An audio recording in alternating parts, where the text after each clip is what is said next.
Joanne, what was your job?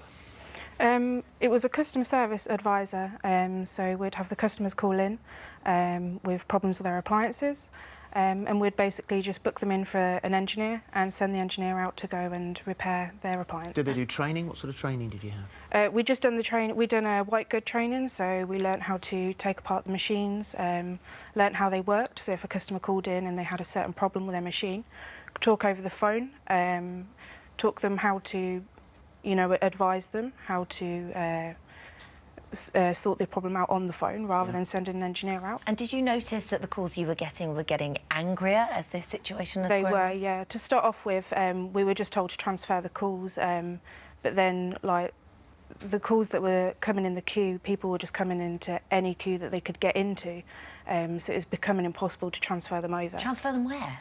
To the tumble dryer line. There's a certain line to transfer them over to. And you obviously are working as a team with managers above you. So what do the managers say? What was their attitude? To be honest, they were just advising just to transfer them over. Again, the customers were really angry. They didn't want to be transferred. They were going pillar to post. You would advise the manager of this. It was just basically take their information down. They would call them back, but 9 times out of 10, they wouldn't call them back. Were you ever advised to just hang up on the customer? I was at some point, yeah. You know, the customers were frustrated. I did have a couple that swore down the phone, so I was advised if they're going to be aggressive, hang up on them. Is it possible for a customer to demand to speak to a manager? They do demand. You do advise the manager of this.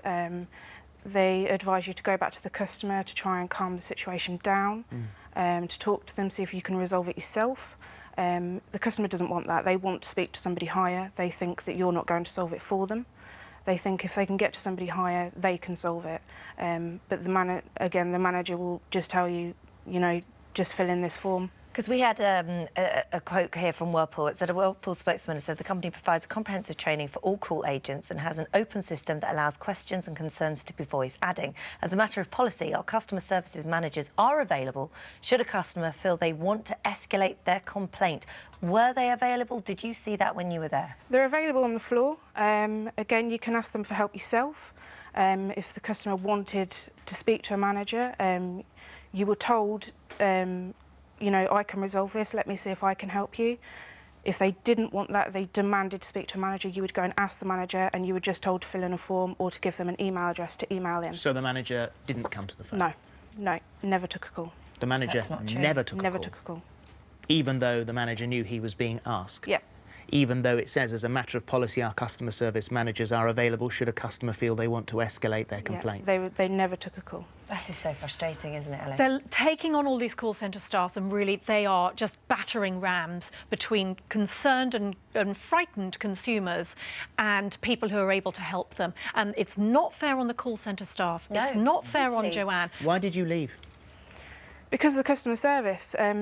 The customer's getting angrier. They're coming through to any line. They're coming through to the cancellation line, anything that they can get hold of. You try to transfer them over. You try to do your job, transfer them to the line they're supposed to be in. They don't want that. You're being told to transfer them, hang up on them, do whatever you can. They don't want that. If they're getting angrier, customer service you're being told to give them is not good enough. The people that you spoke to, what state were they in on the phone? I had people crying. I had people, you know, mothers crying down the phone because they have their kids. They can't, you know, dry their clothes. They're drying them on their stairs, on their sofas. So there's crying people, there's men swearing down the phone. You know, being a female, like, it's hard to deal with people swearing. Well, there's no excuse for customers abusing the call centre staff because it's not their fault. And we need to remember as customers that it is people like Joanne who are answering the phones and they don't have the answers and they don't have the power, which makes it a very uncomfortable situation Especially for them. if the managers are cowards and won't come to the phone. Absolutely. Well, so wrong. They need to work out a programme of resolutions. They need to have specific phone numbers for specific requests. So if you think you're entitled to a refunder, this should be the number. If you think you're entitled to a modification, this should be the number. They should absolutely delegate specific phone numbers, and they're not doing that. OK, thank you, Alice, and thank you very much.